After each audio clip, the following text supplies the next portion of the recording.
우리나라에서 암에 걸리는 사람 수가 계속 늘고 있습니다.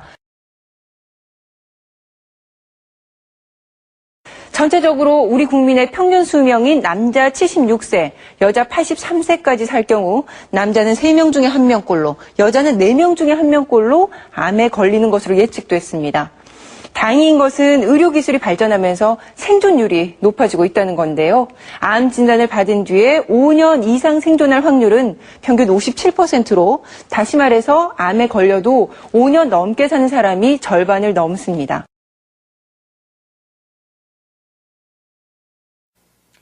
우리나라 성인 3명 중 1명은 평생에 한 번 암에 걸릴 가능성이 있다고 합니다. 누구나 예외일 수 없는 암, 어떻게 대비하고 계십니까? 최재형 기자입니다. 입시학원에서 중학생을 가르치는 이만우 씨에게 지난 2007년은 악몽이었습니다. 이 씨는 위암, 아내는 갑상선암 선고를 받았습니다. 암이라는 막연한 공포와 두려움도 컸지만 치료비와 생활비도 적잖은 부담이었습니다. 하지만 다행히 가입해둔 암보험 덕에 경제적 부담을 덜었고 치료를 무사히 마칠 수 있었습니다. 수술비가 문제가 아니라 완쾌되는 과정에서 일을 못 하잖아요. 그 생활비도 들어가잖아요. 운이 좋았죠. 보험을 들어놓은 게 사실은. 보험 안 들었으면 좀 충격이 컸겠죠.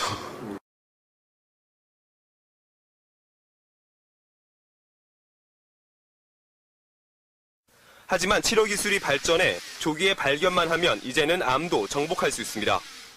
문제는 경제적 부담입니다. 암 치료에 들어가는 비용은 평균 2,947만 원, 한국인에게 가장 흔한 위암의 경우 평균 7천만 원이 넘게 듭니다.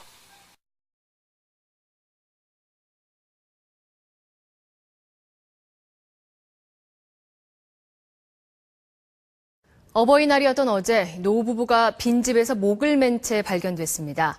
지병을 앓고 있던 부부가 더 이상 부담을 안길 수 없다며 아들 내외와 손자들을 여행 보낸 뒤 가슴 아픈 선택을 한 겁니다. 이남호 기자입니다.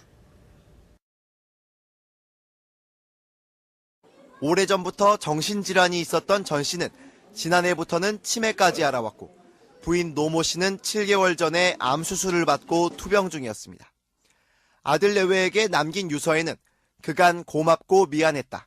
짐이 될까 두려워 세상을 떠난다고 적혀 있었고 친척들에게도 우리 자식들 고생했는데 잘 도와주라는 글을 남겼습니다.